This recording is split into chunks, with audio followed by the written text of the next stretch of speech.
Got a Photoshop question? Brought to you by the National Association of Photoshop Professionals. It's Ask Dave. This time around the question comes from Lisa Gimber, who pointed me to this photograph and said, how can you do this kind of dual effect of both black and white and a color gradient? Well, I don't have a concert photograph, but I'll just use this stock photo. And of course, like a lot of things in Photoshop, there's probably about 10 different ways you can do it, but if you've watched any of my episodes of Ask Dave, you know by now I like to do things in the most flexible, reusable way possible. So here's how I would consider doing this. I'm going to add a black and white adjustment layer to convert the photograph to black and white. And of course we could play with these settings and adjust them in any way we want to get the kind of black and white that we want, but for now we'll just leave it there.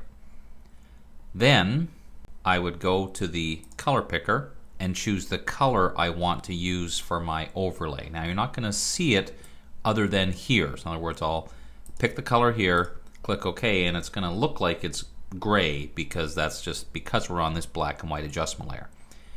Now I could make a new layer and paint a gradient, but again I want some flexibility here. So I'm going to add a gradient overlay layer style. So here I can now pick, and you'll see there's that color of blue that I chose. I'm going from blue to transparent. I also want it to be going side to side, so I'll put the angle to 0. And at this point I can take my move tool and actually drag it the distance. If I just want a little bit of blue or quite a bit of blue, I can do that.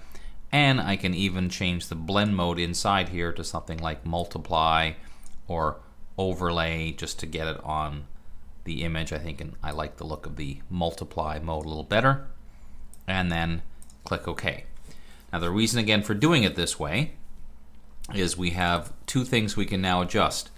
The black and white adjustment layer, and if I decide I don't like this gradient overlay, I can always just double click on it and either move it or go to my gradient picker and choose some other gradient completely.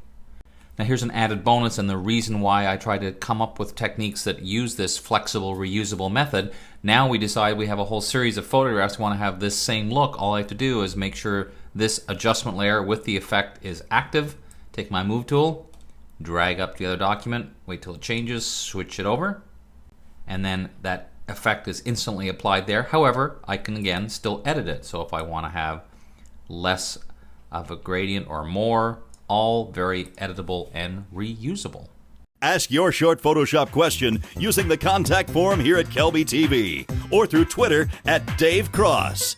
Thanks for watching Ask Dave, brought to you by the National Association of Photoshop Professionals and the Dave Cross Workshops. We'll see you next time.